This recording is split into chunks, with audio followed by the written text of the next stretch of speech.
everything set up, and then we'll call the meeting to order. Thank you all for coming. We have not had students. Okay,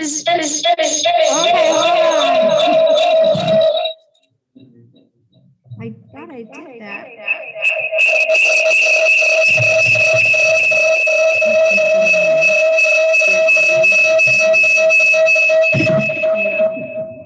You can leave computer. Yeah, There, how's that? be Is it better? It might happen again. Thank you all for coming. All right. Okay, very good. Sorry for that technical. Don't adjust your set. It's always nice when I can see like what's going on. All right, I'd like to call the meeting to order. We've just entered back into public session. Actually, we called that, Marissa, right at 6. Charlotte seconded. Everyone was in agreement.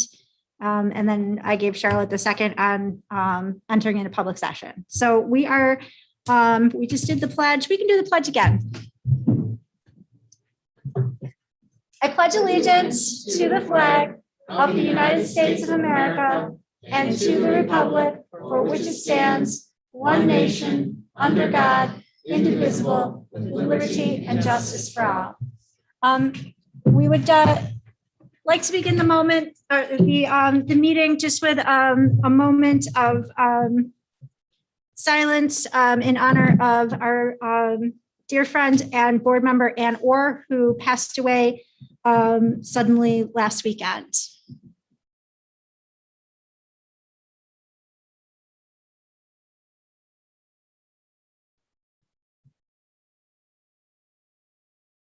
Okay, thank you everyone for your thoughts and prayers for Anne and her family and so many friends at her, as we said, her sudden loss. It's been a really difficult time for us because we really, I think I can speak for everyone on the board that, you know, she wasn't just our colleague. We counted her as a friend as well, and she's just a wonderful woman. So it's been a great loss to not only our board, but to the Lewiston-Porter community. So, all right, I would like to move to accept tonight's agenda for April 26th, if I may have a second. All those in favor? Yes. Any opposed? So carried. Do we have any community comments? All right. Now I would like to move on to our committee schedules and reports. Our next regular board meeting, will actually be tomorrow. That's actually a special meeting where we will vote on the Orleans Niagara BOCES budget and their Board of Education election. That will be at 8 o'clock tomorrow morning. All of the component districts in the Orleans Niagara BOCES are required to vote on the same day, just by the BOCES bylaws. So we will do that at 8 o'clock tomorrow morning. It'll be a Zoom. It's always, it's kind of a procedural meeting, so it'll be pretty quick. Do we have at least a quorum? I'll be there. You'll be there, you'll be there, you'll be there, you'll be there. Okay, we have at least a quorum. Beautiful. We have, yeah. Okay. So then Betty, who is Zooming in tonight and who is out of town, doesn't have to get up and make that at 8 o'clock. Because we're a kind and benevolent board. All right, Facilities Planning Committee will be April 28th, which is Wednesday. Charlotte has agreed to take the stead for Ann Orr, who was our facilities rep from the board. So Charlotte's going to pick that up and attend that meeting, and that she can report out to us as to how that goes. Paul, did you want to update anything right now about facilities, or you want to wait until after? Well, we're having, obviously, we have our upcoming capital project, which we're so excited about, to bring continued work on HVAC at both the middle school and the intermediate building.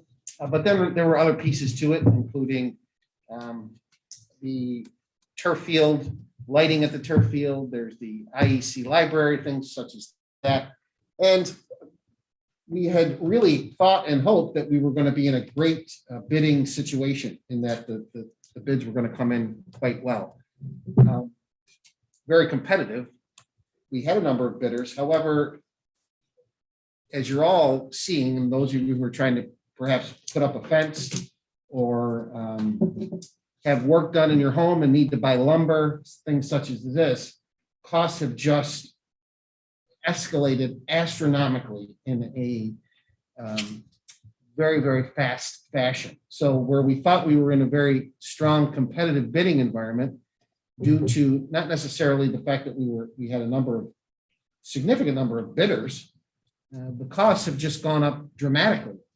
And so the bids, even to where the point where the estimates that were being done by both our architectural firm and our construction management firm, those estimates, for all intents and purposes, all bets are off in relation to those estimates, particularly when it comes to the equipment, not necessarily the labor cost, but the equipment itself, the materials that particularly around the HVAC, which is very material heavy anyways. So the bids did not come in well. We're currently trying to fill about $1 million gap from where the estimates were to what our current bids are. And the bulk of that, Charlotte, I know you're going to be joining us. The bulk of that is really in the context of the HVAC work. Now, we're actually not doing the heart of the HVAC work until next year. The HVAC work is next summer. This summer was going to be doing a lot of kind of grunt, crawl space, kind of in anticipation of that, of needing to get in there and do a lot of piping and things like that. So based on our conversation today, there may be some options for us to fill that gap. We may even look to rebid the mechanical piece, but we need to talk about those things and what are our options to try to.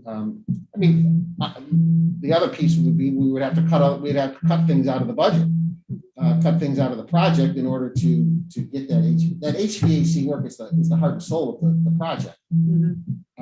Would that mean postponing the turf field? Would that mean postponing other aspects of, that's certainly on the table. So we're going to need to talk about all that and then ultimately make a recommendation to you all in terms of how we're going to proceed with the scope. Dr. Greca, anything I missed or want to add? You want to add? No, I think we're just seeing something that's really unusual as the supply and demand chain kind of went out of whack with everything being closed during this COVID period of time. A lot of the pieces that they're getting are long lead items. There's not enough of them. We're all fighting for the same things, really. The cost of sheet metal alone from December of last year to this year has gone up 32%. So we really are fighting market conditions that we just can't control. We are, but are we also fighting anticipated escalation versus actual? And it's really hard to tell. Right. So that's what our construction management firm and our architect are trying to really determine. The number that is that actually if we went and bought the stuff currently right now, would we pay that, or are we anticipating, because we're not purchasing until next summer, that we're going to be paying increasing? And so that's the kind of conversations that they're having with the mechanical contractors to determine kind of where we're at, and maybe we rebid, holding off on doing, bidding some of that heavy material-based work that's in next summer, and we just start with this because it's a two-phase project. So we'll try to bring up to speed as quick as we can. But Charlotte, thank you for joining us, and we do appreciate having a board member there to report them back to the board. So. All right. Okay. The next policy review committee meeting is May 10th. We were updated on policy at the last work session. As you know, Anne has chaired policy since Lance left the board, and she did it very well. Both Danielle Mullen and Jen Klemick serve on the policy review committee as well. So I guess going forward, you can decide who wants to chair policy. Well, And I guess it'll be a group effort, you know. Exactly. As Anne would want us to be having a group. So She would we'll want us kind of to work carry together to on. report out on it. And, So we can, but also that, you know, that very well can be something to discuss, you know, at that meeting on the 10th. So. So the next couple, we'll just, you know, we'll finish out with Danielle and Jen, and then we can, at reorg, we can decide if we will add another member. And we don't necessarily have to have 3 members either. It can just be 2 members for sure. Right. And as Marissa and I had a chance to discuss, you know, the annual review portion is over for this year. So, you know, that's a little bit of, a little bit, yeah. All right, the budget, speaking of May 10th, that will be the budget hearing and meet the candidates night. We do have 3 candidates for the Board of Education, and we have 3 seats open now. We had the 2 seats, 2 3-year terms that Jennifer and Gemma. Jennifer had chosen to run again. Thank you, Jennifer. So, and then with Anne's loss, that opened up a 1-year term, which is the remainder of her term. Obviously, you know, her death created a vacancy that was completely unexpected. And as she died over the last weekend, that Monday, which was the deadline, you know, as we were, you know, still in shock from learning that she had passed away, you know, Marissa and Paul and I needed to meet with our attorney to figure out what the legality of that vacancy was. And since any vacancy, you have 90 days to fill it, and any appointment would then go until the date of the next scheduled election, which is usually sometime in a year, but we already have a scheduled election, which is, you know, in a month. So it caused us to, the recommendation of our attorney is that will be filled at that election. Thank goodness we have 3 candidates. So it's an uncontested election, but we will be able to fill those seats. The voters will be able to fill those seats, you know, at their discretion. So the budget hearing then on the 10th, the election itself will be May 18th. There is an Orleans Niagara BOCES board meeting on the 12th, which Wendy Swearingen will report out on. And then our next Board of Education meeting will be May 24th. PTSA meeting on May 26th. Did you have anything to add about PTSA? Anybody? That date might be wrong. Okay, that date might be wrong. Yeah, and it will be the annual elections. Okay. It's May, I think it's May 5th.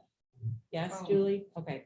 I think it's May 5th. Hi, so Julie. it might just, you know, with the calendar, we weren't sure. So I think the date that it should be now is May 5th. I will make that change. Thank you, Marissa. I should have actually, when we were talking about the election, we do have 3 excellent candidates for the Board of Education. You know, as I said, incumbent Jen Clement, and then we also have Julie Donnelly and Annika Fetzner, who are running as well. And we're going to be very happy. Julie's here tonight, and we're going to be very happy to welcome Julie and Annika to the board. So, all right. Administrative reports, Dr. Lyon. Good evening. So I want to, before I dive into all the planning and stuff that's going on for the summer and beyond, I do want to take a moment just to recognize the work of our World Languages Department, and that for the first time, we are having students who are earning the seal of biliteracy this year for their graduation. I had the pleasure of attending one of the presentations that's, there are multiple pathways, which is aligned with our mission and vision statements, but there are multiple pathways in order to achieve the seal of biliteracy. One of them is a presentation aspect where the students have to keep this in mind for later when we're studying a foreign language in our district. these students present in the second language. And it is just so impressive. As somebody who, I feel like my command of English is pretty high, but my command of anything else is very low. It's very impressive, and I'm really excited for our students and the program itself, because our intention is only to grow the number of students who achieve the seal of biliteracy. Not to interrupt you, but just mention that seal of biliteracy and civic understanding. So there is a new seal that next year will be piloted. So I'm not sure the extent to which we are going to participate in the piloting process of the seal of civic readiness. Ready. But ultimately, I would love to see actually all of our students graduate with the seal of civic readiness. When you go back in time to when the standards changed with Race to the Top, and there was a lot of conversation about college and career readiness, that should ring some bells for folks. They've added a new C, so it's college, career, and now civic readiness, with this notion that we all participate in the governmental process and need to have a deeper and better understanding of what that looks like. And even attending tonight, something like a board meeting demonstrates civic understanding and participation. So it's really something that I would love to see our district move in that direction. And again, it's an endorsement on a transcript on the student's diploma. And so stay tuned. I'll keep you posted as we progress. I really see it taking our participation in government and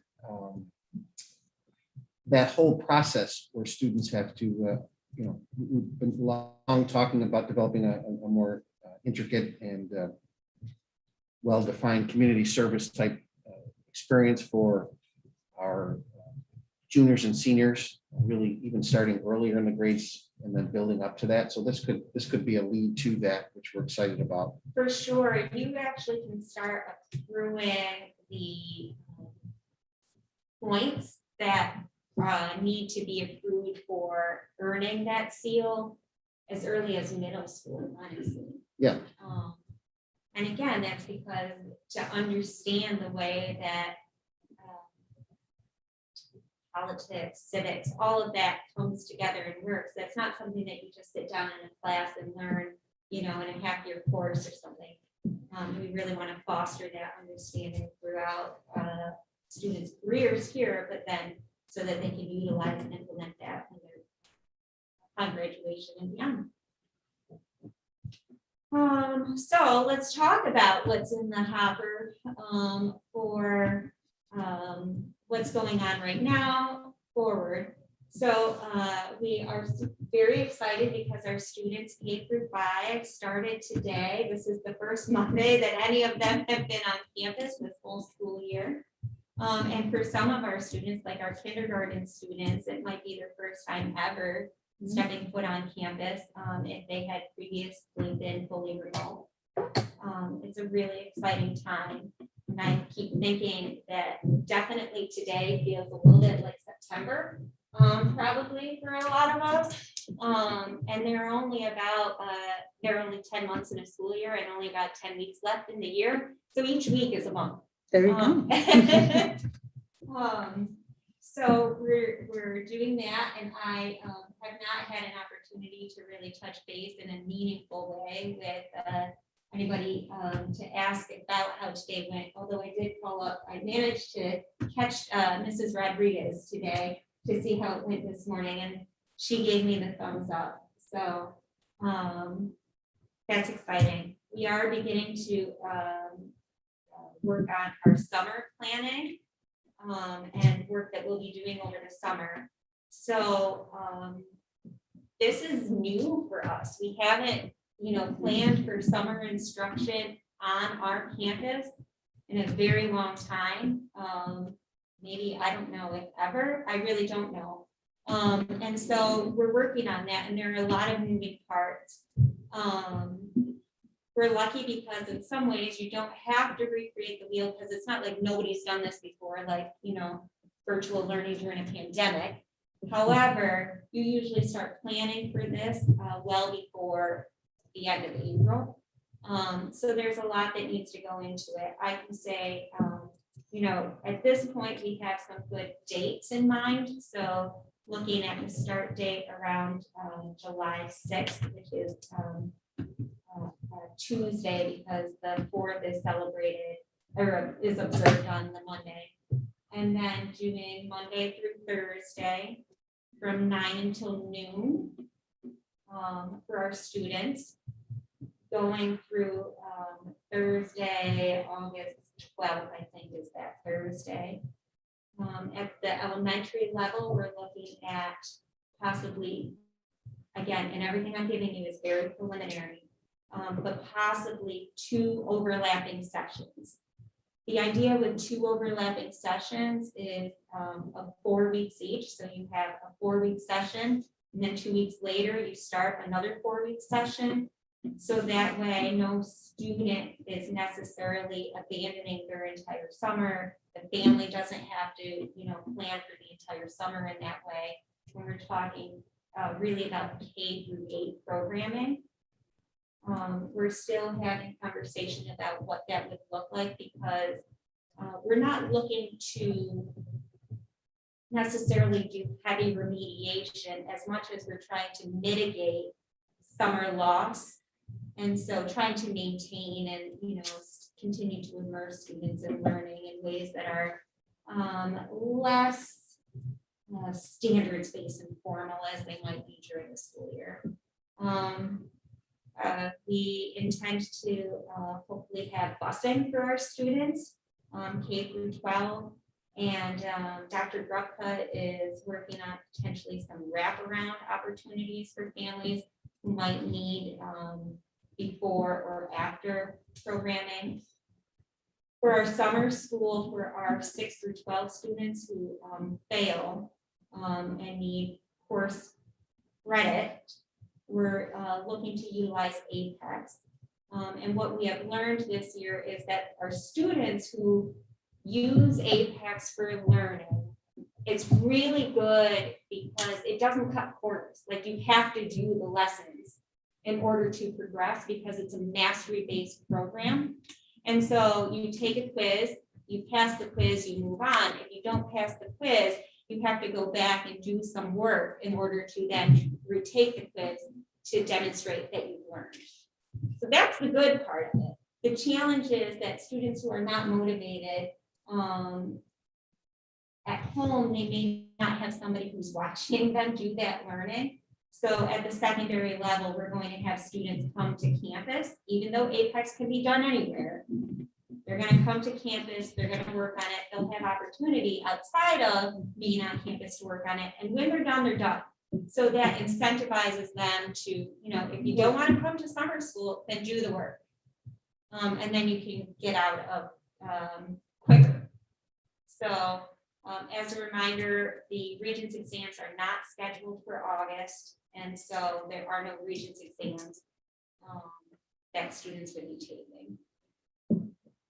So that's summer. And then we're also planning for next school year.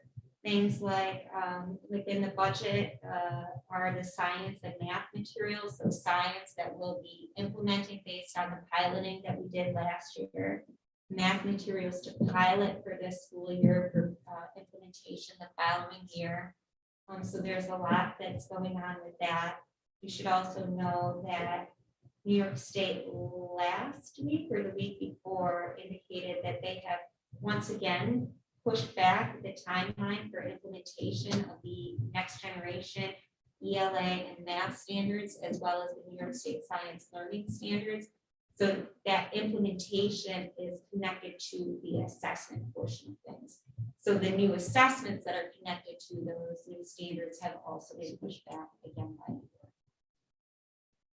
So that is the general information coming out of my office. Does anybody have any questions about that? If not, we have the catches of the week. All right.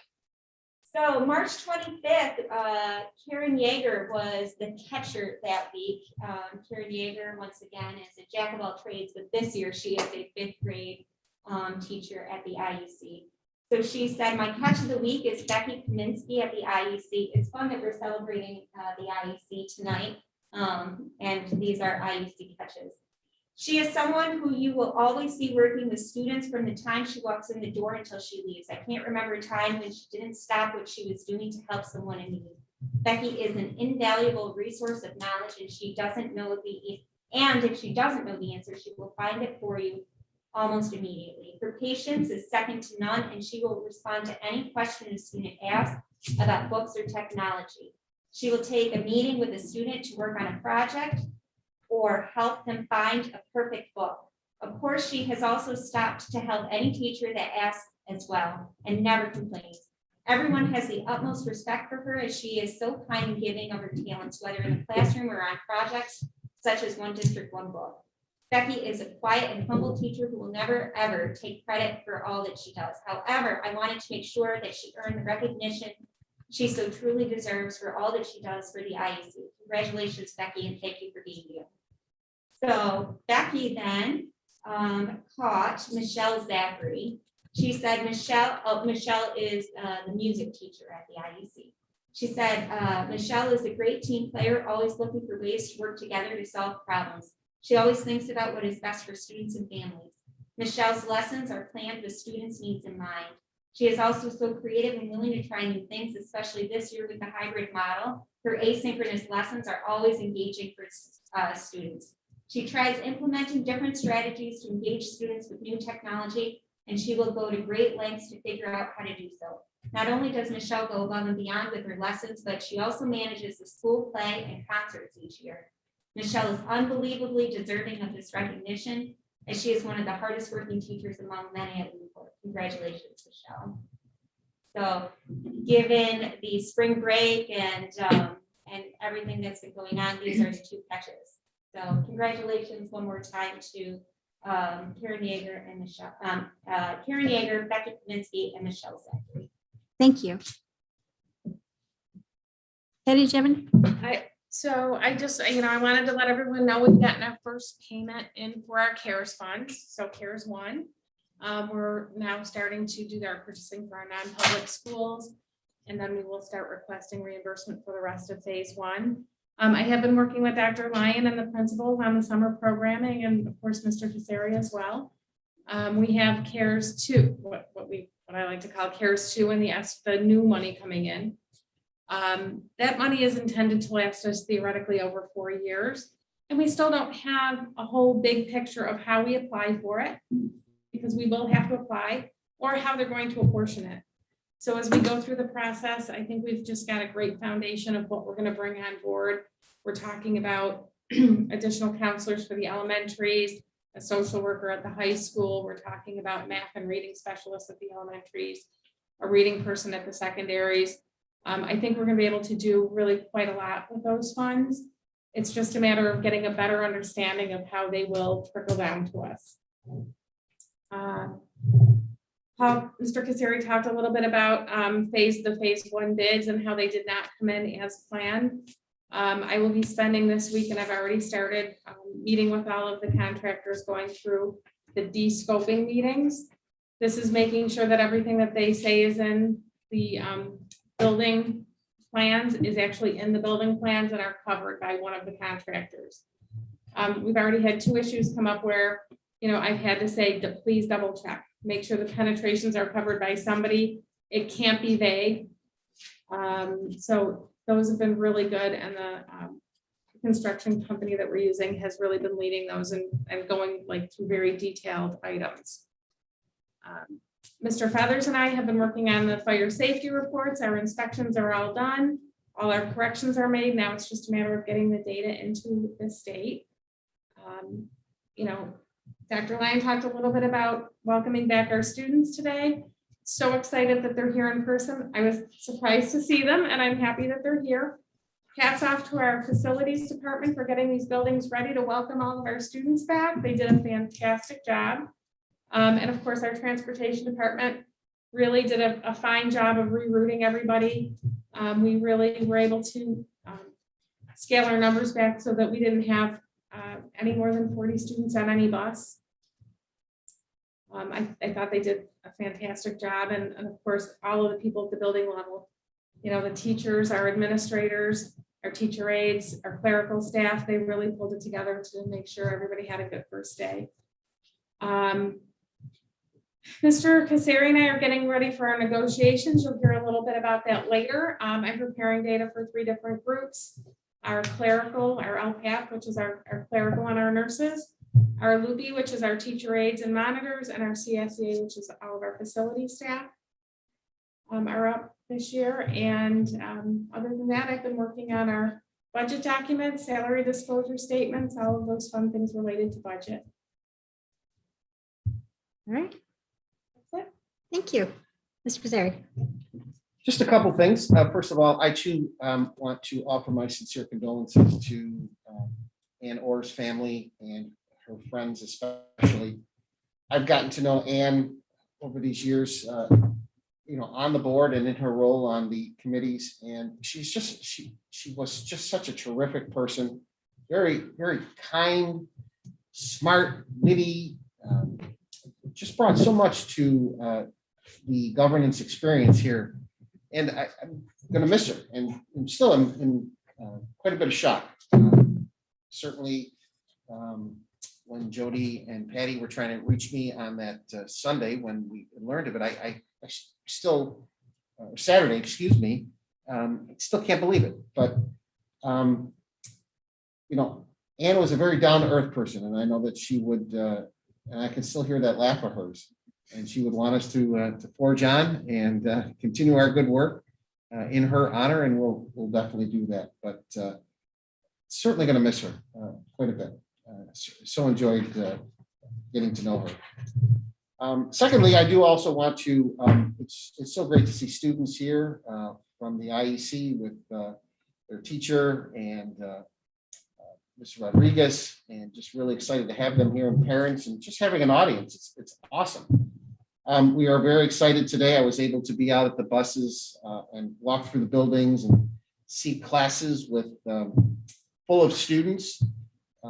It was really wonderful to see it, both the PEC and the IEC, and you know, we want to focus on that as well for the middle school and the high school, and we hope that will be the case. As you know, I watch the moving averages every day on the CDC website, which anybody can log on to, and our threshold is in terms of you know, with 209,000 people living in Niagara County, the threshold that Commissioner Stapleton is looking at is 100 cases per 100,000 of our population. And just last Friday, when I pushed that out, we had over 600 cases, and we were at about 321 cases per 100,000. Just today, we are now at 499 total cases, and we are at 238 cases per 100,000. So a significant, dramatic drop. Let's hope that continues. And we can have our middle school and our high school students back before the end of the school year, which is something that we would love to do.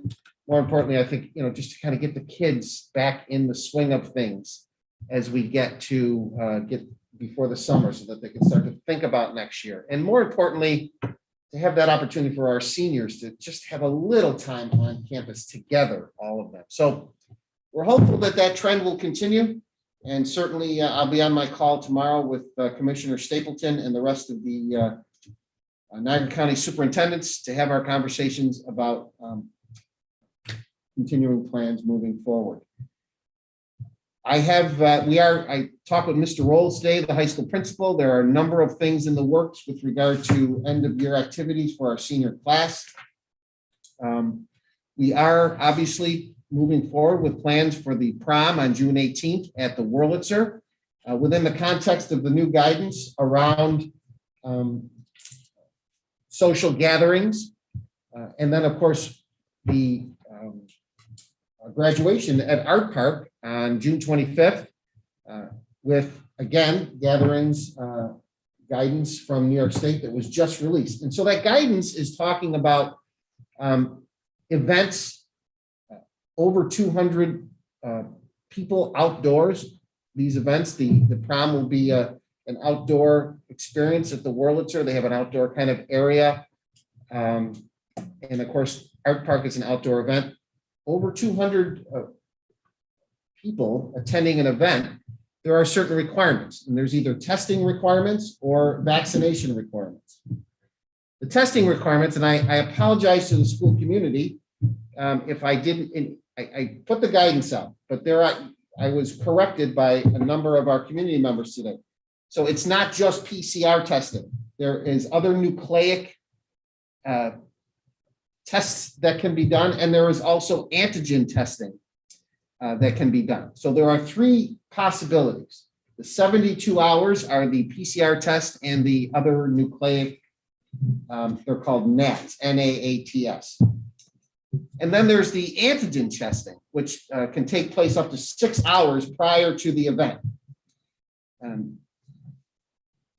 I explained to the community that the BINAX test is not what is required for that antigen testing. And I know that people take issue with that, but that is what was clearly explained to all of the Niagara County superintendents by the commissioner and the health commissioner, that we cannot use the Abbott BINAX test, the one that we've used in the past here for some internal testing.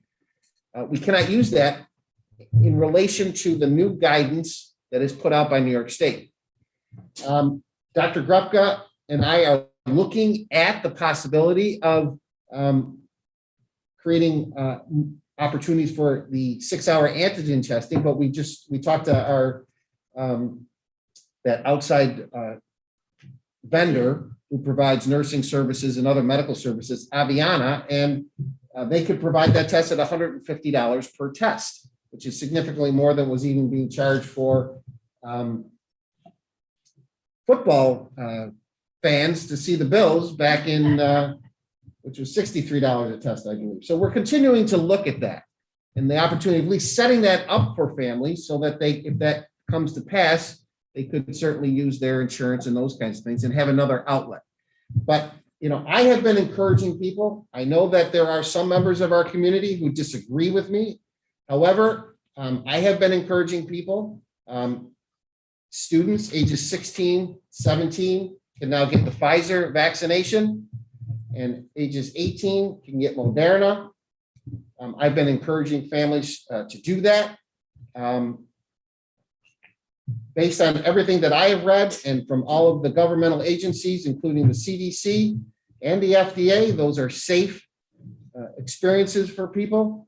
And so I will continue to advocate for that. And I apologize to those folks who disagree with me, but I will continue to advocate for that to happen. For our students ages 16 and 17 to take the Pfizer, and for our 18-year-olds to either take the Pfizer or the Moderna so that they can have these experiences. And obviously there is time now to do that. Erie County is offering those tests they're offering teen clinics. I talked to Niagara County today. They are not going to offer teen clinics, but currently right now, our students ages 16 and 17 could go to the make an appointment. The appointments are wide open. There are 2,000 appointments available all next week at the Niagara Falls Conference Center for folks to get the Pfizer. And the Pfizer is the one that can be for 16, 17-year-olds. So again, I'll put that information out. And again, if you disagree with me on the matter, I certainly understand where some people are coming from, but I also have to offer that experience. And certainly I will, as a public official in this community who feels that it's safe, will continue to advocate for that. That said, we're going to continue to try to offer opportunities for our students this late spring, early summer, to have, particularly our seniors, to have the kind of experiences that we want and hope that they will have. We're planning a wonderful class day. There's been some conversation about a modified powder puff type experience, as long as we stay under the threshold, so the testing is not required. So there's some conversations happening, more details to follow. Okay. And then finally, last thing before I go, we have a new member of our administrative staff that you're going to be voting on tonight, and I want to introduce you to, and that is sitting in the front row here, Melissa Lawn. I'd like to have Melissa say hi to everybody. Melissa comes to us from Erie 2 BOCES. She has been with Erie 2 BOCES since 2016. But prior to that, she's had a number of experiences, including she was a special education teacher going back to the early 2000s. So she's got over 20 years of experience in the field, and just super impressive. Her most recent experience, she was the Associate Director of Alternative and Special Education with Erie 2 BOCES, and we're just really, really happy to have her on board with us. She'll take over July 1 from Dr. Godshall. However, in speaking with her superintendent, Dr. O'Rourke, who's a good friend and an outstanding superintendent, he certainly knows that we're going to have to create opportunities for her to come on up and meet with our administrative team and have a chance to sit with Dr. Godshall to kind of get the lay of the land in special education. So we're excited about that. I know Melissa also has her husband with her, Michael, it's wonderful to see Michael. To show you how old I am, Michael's only 22 years old. Michael was one of my former students at South Park High School in 1992, 3. I know we went to Costa Rica. Where did we go to Costa Rica? 93? 93, that was incredible. But of all the students, and I can only think of 3 or 4 students that had tremendous impact on me as an educator and as a person, Michael Lawn was certainly one of those. He's a Buffalo police officer, and I am exceptionally proud of him. And so to have Melissa with us now, it's very special as well. So welcome, Melissa. We are excited to have you on board. You bring some wonderful ideas, and I'm excited to see building off the work of Dr. Godshall to take our special education program to the next level. If you'd like to say a word or two, please go right ahead. Honored to be here tonight. Excited to get started, start learning, and thank you for having me. You're very welcome. Thank you. Thank you. And that's it for me. All right. I just have to say, I know that you were taking a little bit of, there was a little bit of negativity about you putting out, endorsing, stating that the COVID vaccines are safe and effective. And that's not your personal opinion. That is the opinion of the scientific and medical community in the United States. That is the opinion of the CDC. That is the opinion of public officials everywhere, including the president of the Board of Education. So, I understand that it is not mandatory and that there are some people who are vaccine hesitant, but at the same time, you should be endorsing it because it is being endorsed by the medical community across this country. So I'm just putting a word in for I don't mean to that. offend people, and I certainly don't want to cause a rift in the community. At the same time, there are certain things Nor do I. as public officials that we need to do. And I recognize that there's not going to be everybody's going to be on board with that. This is kind of where, in terms of my job as an educator, politics kind of and that sort of thing kind of mixes a little bit, which is quite natural in these roles, but It's not political. That's the whole thing. So, and, I can also speak, I had my 16-year-old at the Niagara Falls Convention Center on Friday for his first shot. So just throwing that out there as well. But anyway, Sure. Thank you for putting that out there Sure. and for stating that today. At this point, I know we have kept you guys waiting so long, and it was your first day back on campus. How did it go for a Monday? It went pretty good. Good. You're gonna be there for all 5 days. You're feeling it. All right, ladies and gentlemen, if you're watching from home, we have the Intermediate Education Center robotic team with us, and we have Mrs. Rodriguez, Ms. Bradshaw, and Mrs. Korshitz. I hope I said it okay. And Tina, take it away. Can I bring them up? And do they face- Absolutely. Okay, so. Let's come do on it. up. Guys, We this haven't is, had one of these in a long time and I'm looking forward to you it. are we have for years on the Board of Education worked to get as many students at our meetings as possible and recognize the good works of our students and our teachers. And that all came to obviously a screeching halt last March. So we are all so excited to have you with us today. And I am very excited. So thank you for having us today in person. It's been 9-10 months since I've been at the podium, so I'm going to make up for it now. All Going right, back Mr. to- Rodriguez, all right. No, but it's not about me. It's about these wonderful children here. I'm going to go ahead and introduce them first. We have Mason Smith, Nisha Sang. We have Liam Suter, James Donnelly, and one of our remote students, William Pollock, here with us today. And these students have been working since about November on a project, a part of the coding project. As a team, before school, after school, Saturdays, to beat a challenge. They have missions, and I know they're going to talk a little bit about it. But I would like to thank Kayla Koroshetz and Abby Bradshaw for leading this team. Both of them are long-term substitutes in my building this year, and they have done an outstanding job stepping in and guiding these young students, giving them the opportunity to go through this challenge. And congratulations to them for getting accepted into the invitational part of it, which I'm sure they're going to talk a little bit about.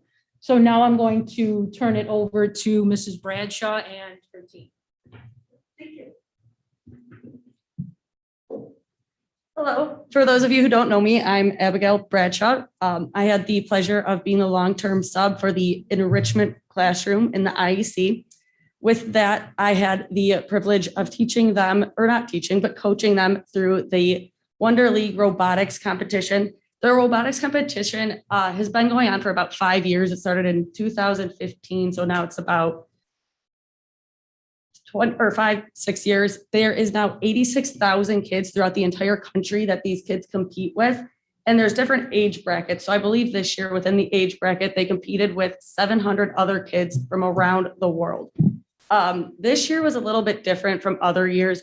They had a couple different problems that they incurred. And one of them being time management. That was on the competition. We didn't have as much time this year as they would have normally had. And I want to give a big thanks to the parents for going out of their way to drive them before, after school, during the weekends, over breaks, and just taking the many hours out of their day to do that. But then also the students there learned very good time management within one another. So that was one issue. But another one was that one of our students was remote. So we have William here, who's on Zoom, who stayed remote throughout this whole competition, but also remained an essential part of the club. So they had to learn how to communicate through Zoom, while William also had to learn to be observational and, there was a lot of communication that had to happen there because the kids, they had to kind of stay quiet so they could always hear William, but also make sure that William was always seeing and being able to understand what was going on inside the classroom while being remote. So I just want to give a big kudos to the students for working through that, and a big kudos to the parents and Ms. Koroshetz for helping us as well. And without further ado, I'll turn it over to the students. But yes, just 1 second. We got to make sure William is up on Zoom. Flexibility.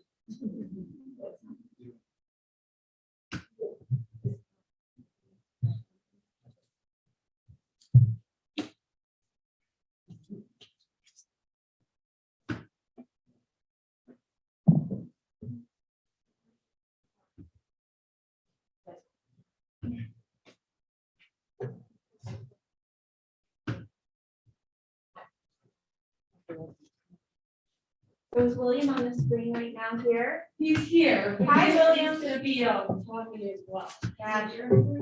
I see him.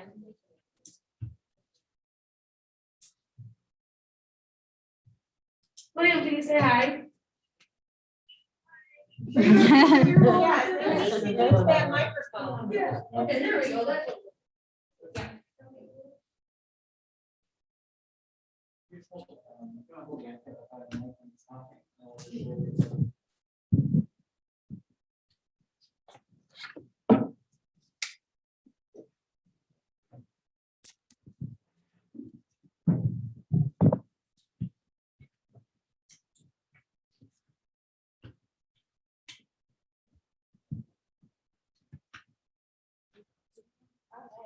What if I do that? Yeah, you can.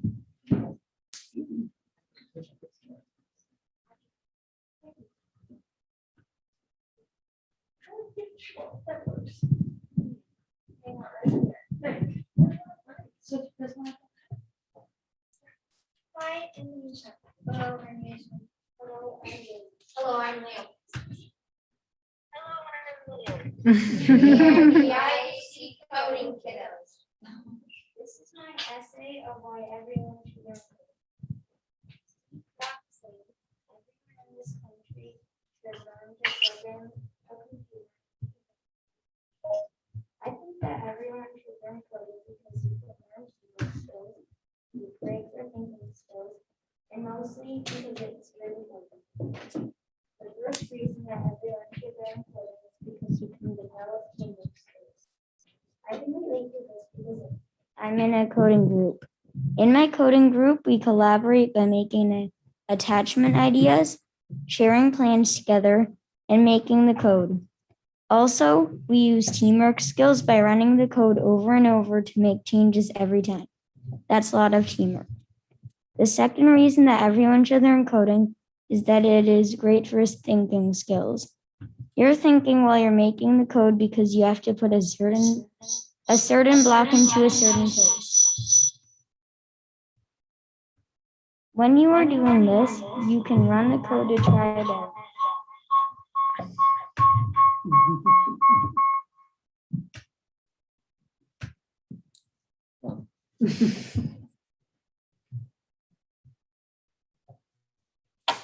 You can adjust the block and use math thinking when you tell it how much to move, how much to stop, and many other commands. This explains why coding is great for thinking skills. The final reason, and mostly why everyone should learn coding, is because it's really fun. In my coding group, it's fun because we build things to go as an attachment or object. And we have to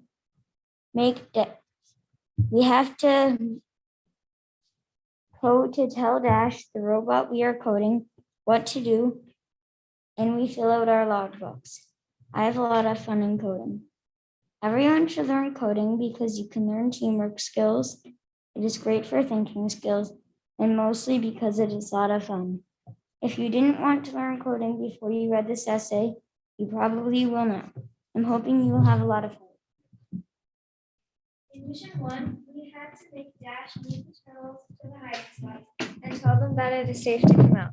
Then we had to make Dash say a sound, encouraging the turtles to come out of their hiding spots. Here is a short clip of the sound effects we used in mission 1.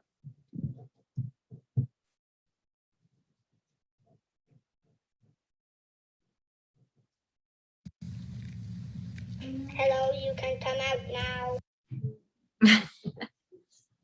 During this mission, we learned how to do a variable within the code. This was something that we couldn't figure out how to do last year in the robotics competition. The variable helped us receive more bonus points. This variable is shown on the slides. One thing we had to change was the turtles' hiding spots. First, we had some little bags of clay and plastic pieces for hiding spots. But then we realized that we had to make DIY hiding spots, not just random stuff. We worked together to come up with ways to make the walls stand up straight. On this slide, you can see how we changed our materials. Another thing we had to go back and change was the map. In mission 1, the map worked fine, but when we changed our turtle hiding spots, we decided to use the fort. Reasons for this will be explained later in mission 3. This is also shown in the slide. Dash put barriers on the turtles. The barriers are made out of paper towel rolls, and the turtles are made out of plastic cups with green streamers on them. For the barriers, we had to tape 3 paper towel rolls together in a square with only 3 sides. The barriers wouldn't go around the turtles fully, or it went too far and pushed the turtles off the mat. So we had to work together and be very patient while being persistent. One thing we had to change was how the paper towel rolls were attached to each other. At first, we taped the towel rolls together, but they weren't sticking to each other very well. So we put string inside it so that it would hold together better. The way we attached the string to the rolls was we threaded it through the rolls and taped it down inside and outside of them. Overall, mission 2 ran smoother than any other mission that we did.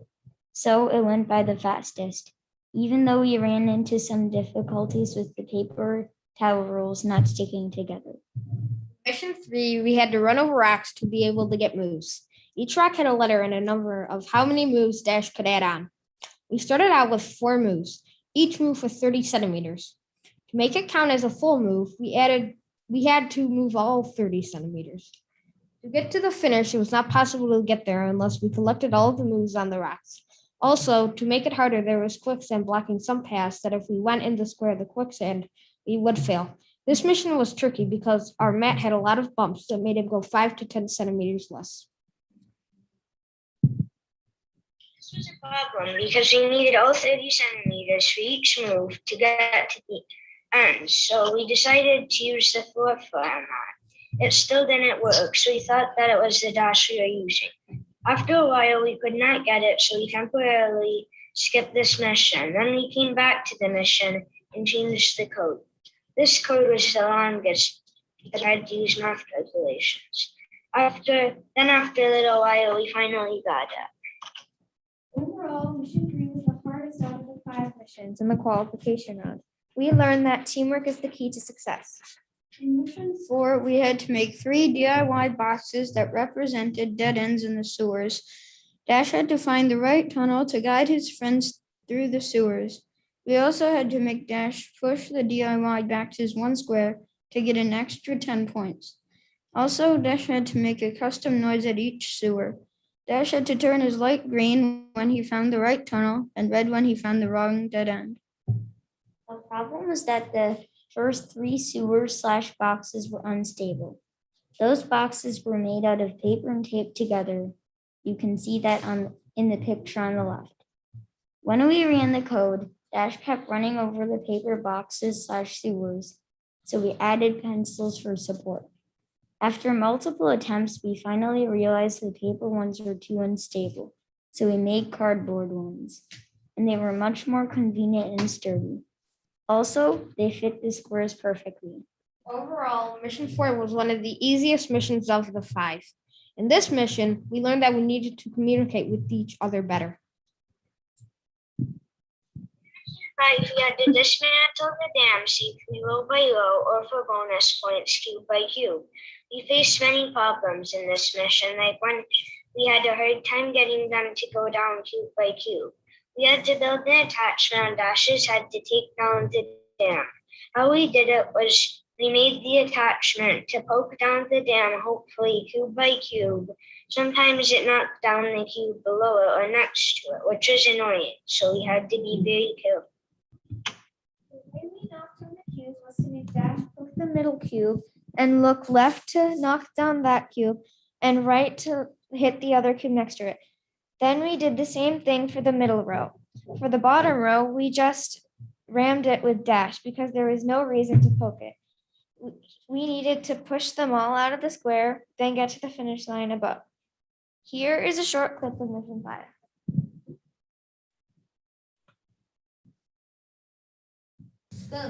Yeah, it's just. Okay. 嗯 James, remember, right? I told you.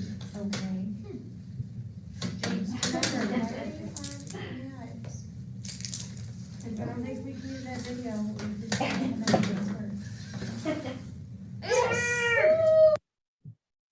Missions 1 through 5 had to be sent to the judges before we could continue. Once we found out that we got into the invitational round, we were very, very joyful and surprised. We were surprised because we knew that we might not qualify for the invitational round, and we were very, very joyful because we didn't want our robotics team to be over so quickly. For the invitational round, there were two parts that made up Mission 6. In Mission 6, every other cube was flipped upside down. We needed to flip the cube so that they spelled recycle and earth. We also had to move the cubes, the upside down cubes, into the correct cells on the map, E3, E5, and E7. One problem we had was that we couldn't get the cubes to land properly, even though we could flip them. We changed our original attachment multiple times. We started with using paper clips and clay, and then we used connects. This was our final attachment. One last thing we had to do was decorate the mat so it looked like the creek. We want to thank the PTSA for getting us the Wonder Mat that came just in time for Mission 6. We created rocks, bushes, trees, a river, fish, animals, and a garbage pile to show the environmental problems in the mission story. Here's a clip of Dash moving the cubes.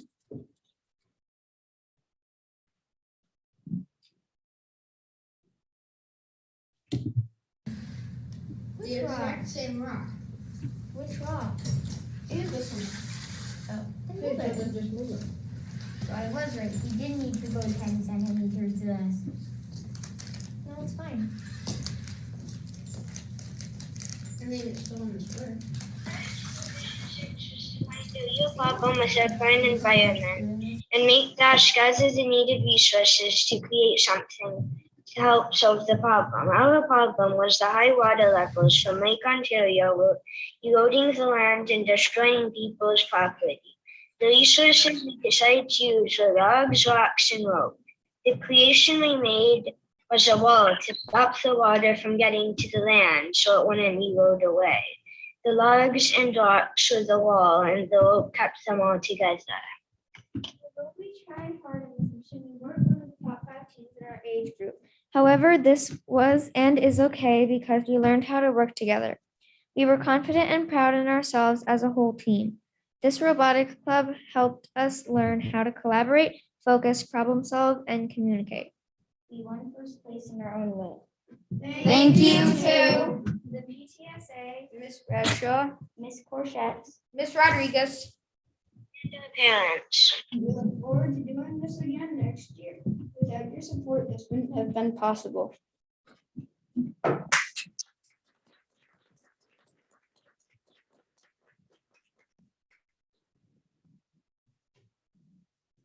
Why don't you guys turn around, because I am sure that your parents want pictures. So, Miss Bradshaw, and then I am so sorry, Kay, I'm gonna tell you that, Kay. Why don't you go ahead and get in there too?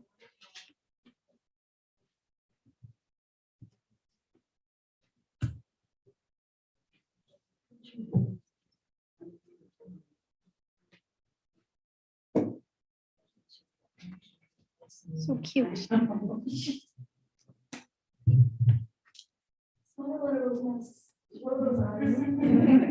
go get one.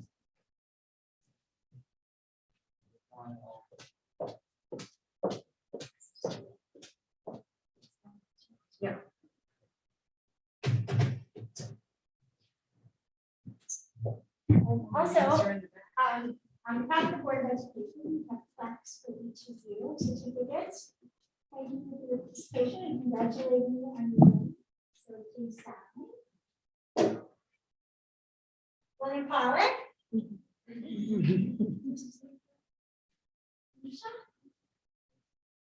Lisa. And Leah. All right, so now we're going to take a picture again.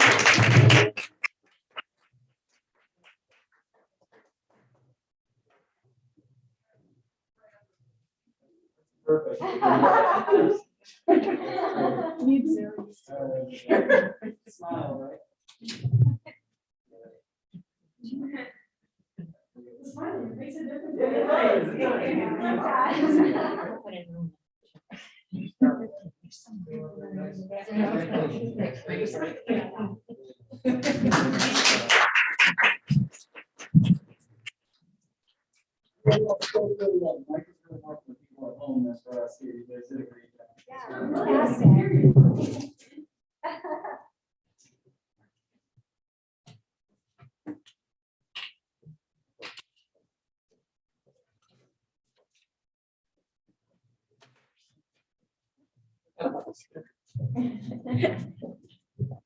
We haven't done this in so long.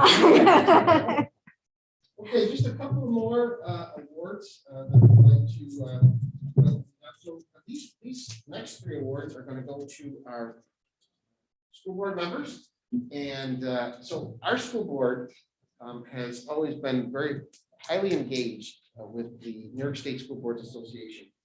And really taking advantage of everything the New York State School Boards has to offer with regard to professional development and training to be better leaders in our community and to focus our work on the students and to focus our work on the business of our business, which is educating young people. And our board has done an exceptional job with that. And I'm always so proud of the interactions that we have both here at Lewiston-Porter through our board retreat and some of the other opportunities that we have to talk about the teaching and learning process. But then at school board association events as well, including the convention. So our school board members can earn points for all of the professional development that they take. And then those points, they build towards certain levels within that organization. So first, I'd like to offer an achievement award to Danielle Mullen, who is now at leadership development training totaling 75 points. And this has her at level 1 in terms of the board achievement award and a certificate of recognition. So we're really proud of you, Danielle. So thank you. Thank you.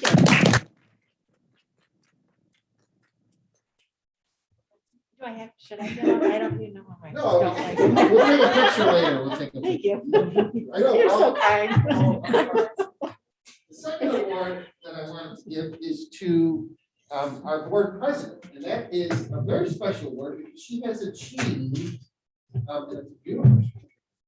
Mrs. Reardon has achieved a total of 500 points, so she gets the board lifetime achievement award. And not only does she get a little a laurel and a hearty handshake from us, but she also gets a beautiful pen and a convention scholarship that can be used towards all sorts of things at the New York State School Board Convention coming up this year. So, Mrs. Reardon, congratulations.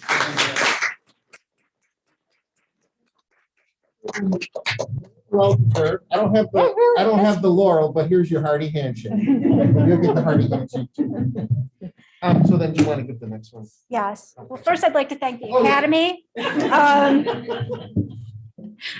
No, it's, when they said that I got that, that they were sending it, I thought maybe by the end of next year, I would have, have enough points. I'd kind of lost track. So it was a surprise and it was very exciting. So I've dedicated a lot of time, obviously, to the Board of Education. And I want to thank all of you. And I've served with 23 different board members in my time here in the 11 years I've been on the board. And, every one of them has taught me something, and in addition to NISBA. So thank you. Very good.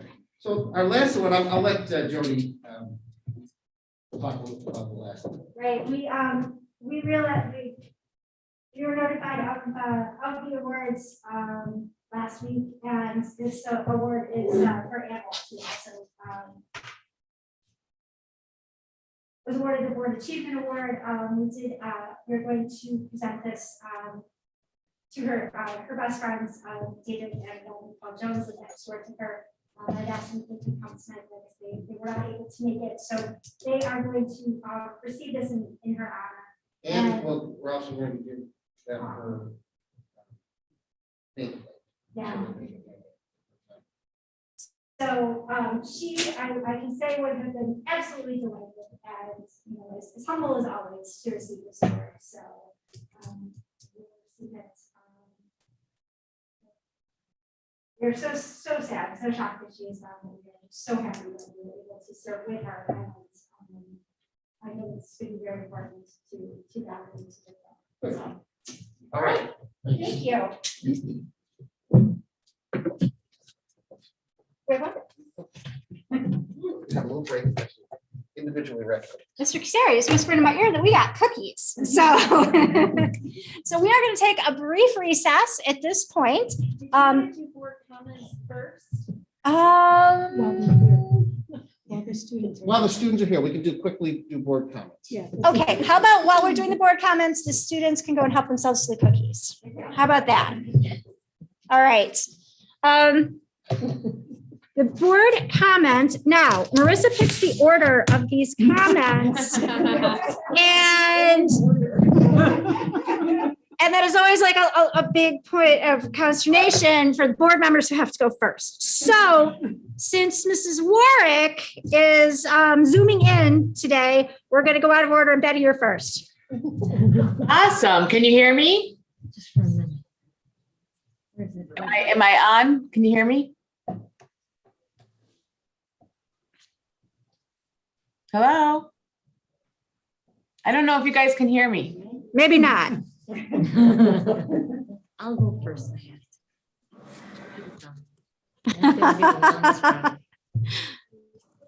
See there? I'm talking, but you're not hearing me. Way to get out of that, Betty.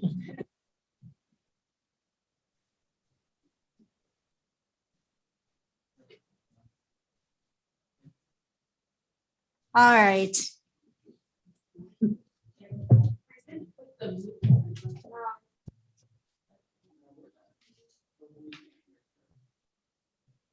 I'm unmuted, but I don't think you guys can hear me. Can you hear me? Hear you now. Gotcha. Okay. People have been trying to mute you for years, Betty. I know. Finally, they got the power. Board member comments is really the only comment that I really can make today is just how incredibly devastated I am at us losing Anne. And obviously very, very big shock and something that we're not over yet. And she's going to be missed by all of us, both all of her friends and all of her colleagues a lot. That's all I got. Mrs. Fournier. Okay. I have to stick to the script. 'Cause you'll know when I'm done. I never use the microphone, do I? All right. First, I'm so happy to see the kids that are back in school. That's always been one of my things being on the board, that with our pandemic, not to see a kindergartner start or, IEC, middle school, high school, and then, we're almost at the end. But it's getting there and I'm very excited to see all that happening. Next, the IEC robotic team presentation. That's one of the things that I always love to see of the kids and when they present. That's probably my favorite part. Not that everything that everybody does is not important, trust me, but that's always been one of my favorite things. And I appreciate everybody that puts their hard work into helping our kids with that technology. My background is healthcare. So I get to see the Da Vinci robot probably on a weekly basis working on patients. So when we see robotics at this level and I see it at this big machine working on one patient, I call it's awesome. And I'm privileged to see that. And so you guys, you can understand how what you're doing and what you're doing for your future is really, really cool. All right. Try not to get emotional. Danielle, Jody, congrats on your award. Well deserved. And of course for Anne, when you serve on a board, it's called selfless. And Anne showed a great example of being selfless because Anne did it for the community and as Jody and Danielle and all of us here. But Anne was a very lovely, lovely lady. And to see her name on our agenda today was difficult, but, you know, it was what you call great to see.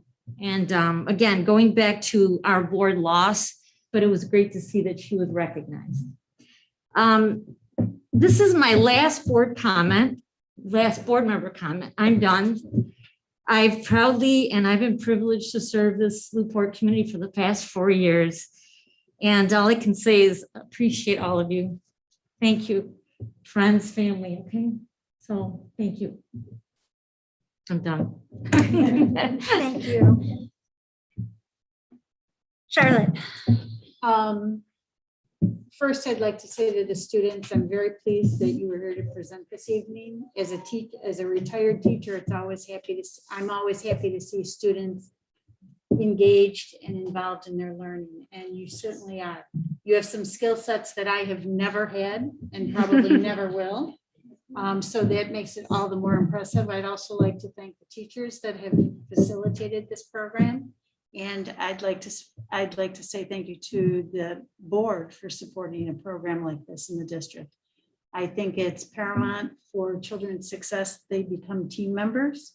And it is very evident that this group has worked well together. I'd like to give my sympathy to the friends and family of Ann Orr. I think she is a loss to our community that will be felt for a long time. She was very involved in many ways. She had her hands in many things, and it will be a loss. I'd like to also speak to the board in terms of the vaccination and the support of a vaccination for students. I think it is our way out, and it is our way to get the doors open to bring students back to school. And we as a board support that strongly. So I know we do, having sat through these meetings. And I think it's important that we support that idea. And then that's it. Jen Clement. I also would like to extend my sincere condolences to Anne's family and friends. I didn't get to know her as well as I would like this past year with having so many Zoom meetings. But I'll always remember her very fondly. She always made me laugh. She had such quick wit.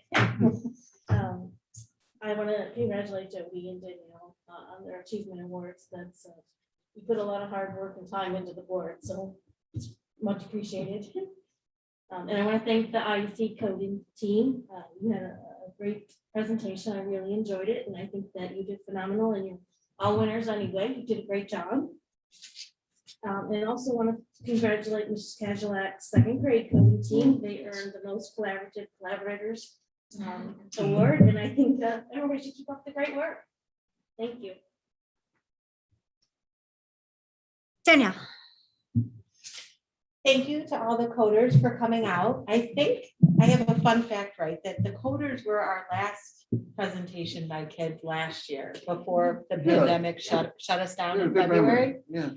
And here you are, welcoming us back into having kids. I think you guys did a fantastic job. I know how hard you guys work on this coding, and even your presentation was just outstanding. And William being remote, I'm super, super impressive the way you guys brought it all together. So congratulations to you guys.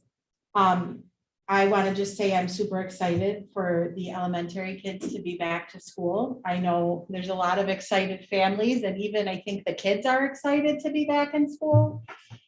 So that's super exciting that that's going on right now. I've been looking at the administrative reports, which I'm super grateful that you guys send us those. And I've been enjoying the Kaleidoscope concerts that have been posted on the YouTube channels. The band and orchestra Kaleidoscope concerts have come up. I don't think we haven't had chorus yet, have we?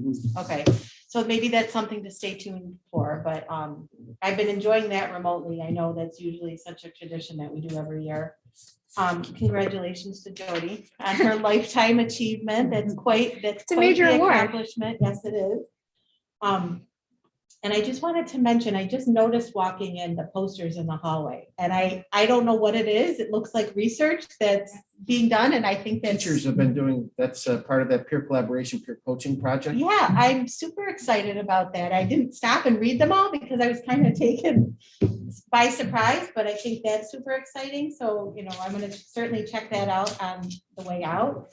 And then obviously just how, I'd just like to say how deeply saddened I am by the sudden loss of Anne. I think she was just exceptional. And since her death, I've learned of so many wonderful things that she has done that I did not know when she was sitting right here beside us, which is, she was just incredible. So it will be a great loss to our board. That's all. Thank you. Okay. I also would like to thank our, was it coding kiddos? Is that what it was? Thank you to our coding kiddos. That was, on your win and on your presentation tonight was just absolutely fabulous. I am just so impressed by not only how incredibly smart you guys are to put all this together, but just your teamwork. And I really want to thank you for everything that you did on this project and also for coming tonight. So I know we've all said how just wonderful it is to have people back and to have students here. And I just want to say that one more time because it is wonderful to see you. I would like to, we've said a few different times tonight in different ways, how Anne is going to be missed. I've been trying to make sense of her loss, which is impossible, but I've been trying to do that, over the past, week. And I've decided, said, as Danielle had said, we're learning all of these things. There's a Facebook group that friends put together that people from all across the country are commenting, on what she meant to them. And just, either these anecdotes of like time they spent together or just things that she did. And, that's what I'm actually putting together is not how she died, but how she lived. And I think it's a real example to all of us to really live in that moment because she did. And she was just one of the most thoughtful people that I've ever met. When whatever she was doing, she was right there in that moment. And that's definitely something that I can do to, can learn from and do better with. This year has been absolutely devastating on so many levels to so many of us. And, I've tried really hard over the past while to take, everything that's happened and that it is happening, give people a little bit of grace, that they're really just expressing that year's worth of grief, with everything, whether it be, being upset with whatever's happening at the school district, because believe me, there's been, there's always someone critical of whatever everybody is doing. And I just want to say that, our teachers, our administrators, our staff, our students, everybody has given this year their absolute all. And I want to, just thank everyone. And, I'm going to try not to get emotional, but this, as Gemma said, is her last official meeting. And, that's just one more loss for this board because Gemma, you have, been just absolutely an outstanding board member and outstanding friend. And I'm going to miss having you here and just your strength. And thank you for everything that you gave to this board. Thank you.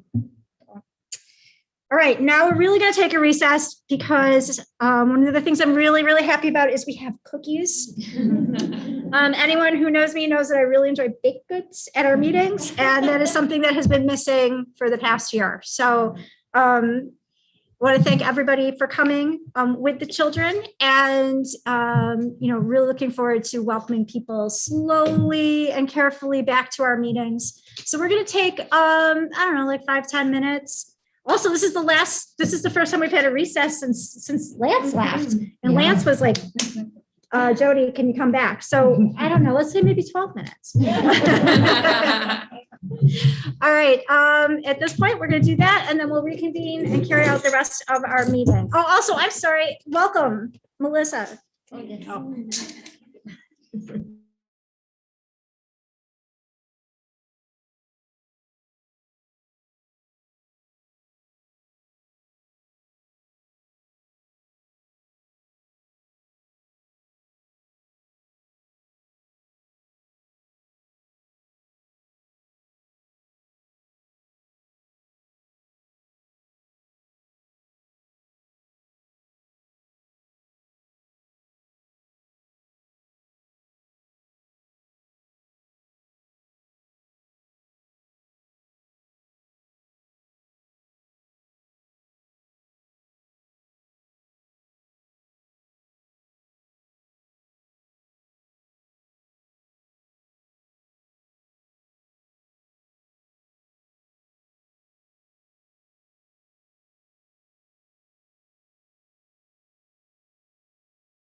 Moving to district operations. I'd like to approve the minutes from our March 22nd regular board meeting, M1, if I may have a second.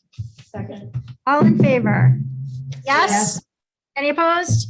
So carried. I'd like to move to approve M2, minutes from our April 12th regular meeting work session budget workshop, if I may have a second. Second. All in favor? Yes. Yes? Any opposed? So carried. I'd like to move to approve our consent agenda for financial operations, NF1 through NF4, if I may have a second. Second. Any discussion? All in favor? Yes. Yes? Yes. Any opposed? So carried. We have no old business, so we shall move on to new business. I'd like to move to approve NA1, policy revision acceptance of the first readings, if I may have a second. Second. Oh, first. Second.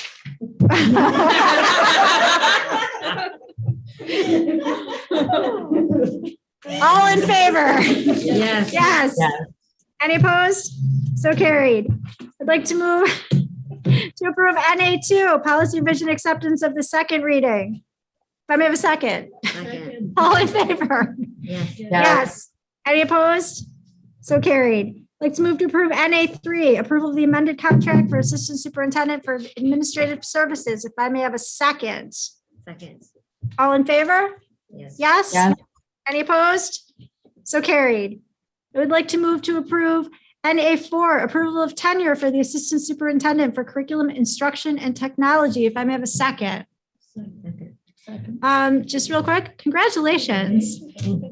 With everything else that was on the agenda, I knew this was on the agenda and we should have called you out earlier for congratulations, Heather. Well deserved. I am speechless and honored and grateful. Thank you. All in favor? Yes. Yes. Any opposed? Of course not. So carried. I'd like to move to approve NA5, approval of the contract for Assistant Superintendent for Curriculum Instruction and Technology. If I may have a second. Second. All in favor? Yes. Yes? Yes. Any opposed? So carried. I would like to move to approve NA6, approval for the confidential contract for Stephanie Horenberg. If I may have a second. Second. On the question? Just, Patty, I know, just to say that, this is with Janice leaving, we're asking Stephanie Horenberg to move over to the payroll, which is a very intricate position, making sure that the biweekly paychecks are correct and money's deposited and all those things. Everybody Yes. likes to get paid, so it's a Everybody very likes to important get position. paid. Stephanie has a bachelor's degree in business and administration. She's worked at a bank. She's done transfers and she's done some payroll in the military. So I think she's gonna be a really good fit. Very good. All right, all in favor? Yes. Any opposed? So carried. I'd like to move to approve NA7, approval of change orders as outlined for Greater Niagara Mechanical. If I may have a second. Second. All in favor? Yes. Yes? Yes. Any opposed? So carried. I'd like to move to approve NA8, approval to appoint physician for the purpose of New York State Education Law 913. If I may have a second. Second. All in favor? Yes. Yes? Any opposed? So carried. And then going along with that, NA9, approval authorization to require Education Law 913 determination. If I may have a second. All in favor? Yes? Yes. Any opposed? So carried. I'd like to move to onto pupil personnel and move to approve MP1 recommendation for CSE placement amendments. If I may have a second. Second. All in favor? Yes? Yes. Any opposed? So carried.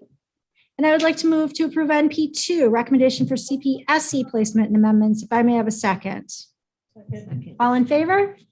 Yes? Yes. Any opposed? So carried. Then I would like to move to approve our consent agenda for personnel. If I may have a second. Second. All in favor? Yes. Yes. Paul, actually now, congratulations, Melissa. Official. It's official. Official. Is there anything else that I needed to? I'm going to just very quickly, on here is also, some long-term suppositions for Heather May, and our thoughts and prayers obviously continue to go out to Heather and wish her just all the strength that we have in her recovery.